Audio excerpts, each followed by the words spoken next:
नमस्कार नमस्कार नमस्कार. आता सासू सासऱ्यांना म्हणजे तुमच्या आईबाबांना पहिला प्रश्न आहे माझा की बाबा तुम्ही सांगा की मुलाने आता लग्नानंतर काय काळजी घ्यायला पाहिजे किंवा काय सल्ला द्याल त्याला? त्याचा थांबा जो शब्द आहे थांबा. हा हां तो काढला पाहिजे. कोणते एखादी काम सांगितलं की थांबा, तर ते थांबेपर्यंत सगळी कामं झालेली असतात आणि तो थांबा काय संपलेला ह्याचा नसतो. बस थांबा झालेला असतो. काय काय हे थांबा काय प्रकरण आहे? नाही असंच मी लगेच कुठली कामं करत नाही. जरा 2 मिनिटामध्ये थांबा थांबा म्हणून ते नाही पण एक सांगा, जेव्हा मुलगी बघायला गेला तेव्हा बाहेर आल्याबरोबर थांबा असं नाही म्हणाला, तेव्हा म्हणाला आता सुरू. हां हो. का? नाही असंच आवडली मला म्हणून लगेच बोललो मी. हो. आई तुमचा काय सल्ला आहे सासूबाईंचा?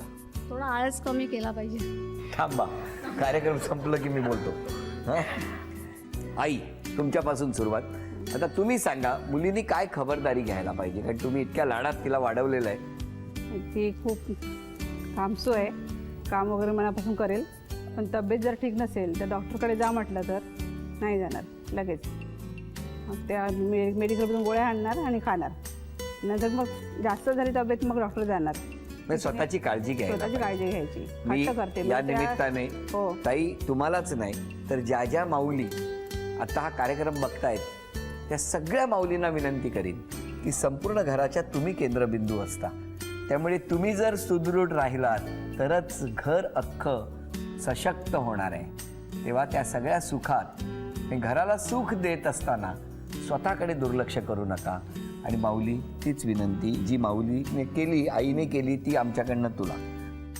जसजसं लग्नाचा दिवस जवळ येतोय काय चाललंय मनात? नाही बोलता नाही. दादा सांगायचं हेच आहे की आतापर्यंत जसं आम्हाला सांभाळलं, म्हणजे लहान होते तेव्हापासून सगळं आईला मदत करायची, घरची कामं ती करायची, तर तसंच याच्या पुढेही सांभाळा सगळ्यांना आणि सांभाळेल ती, खात्री आहे आम्हाला. तुमच्यावरती अधिक प्रेम आहे ताईचं आणि तुमचंही असणं स्वाभाविक आहे, कारण बालपण तुम्ही कशा पद्धतीने एकमेकांना सांभाळत काढलेलं आहे. मग आता तुमच्या मनाची घालमेल सुरू झाली असेल ना? सल्ला काय देणार? सगळ्यांची काळजी घ्या, जशी आमची घेत आली तशी याच्या पुढेही घ्या आणि काही असेल तर आम्ही आहोत. किती गोड. काही काळजी करू नको, काही असेल तर आम्ही आहोतच. अजून कोण बोलणार? आपलं जीवन सुख करायचं असेल तर राग द्वेष इतर काही गोष्टी मनात न ठेवता जीवन सुखी करा, एवढंच माझं सल्ला आहे आपल्याला.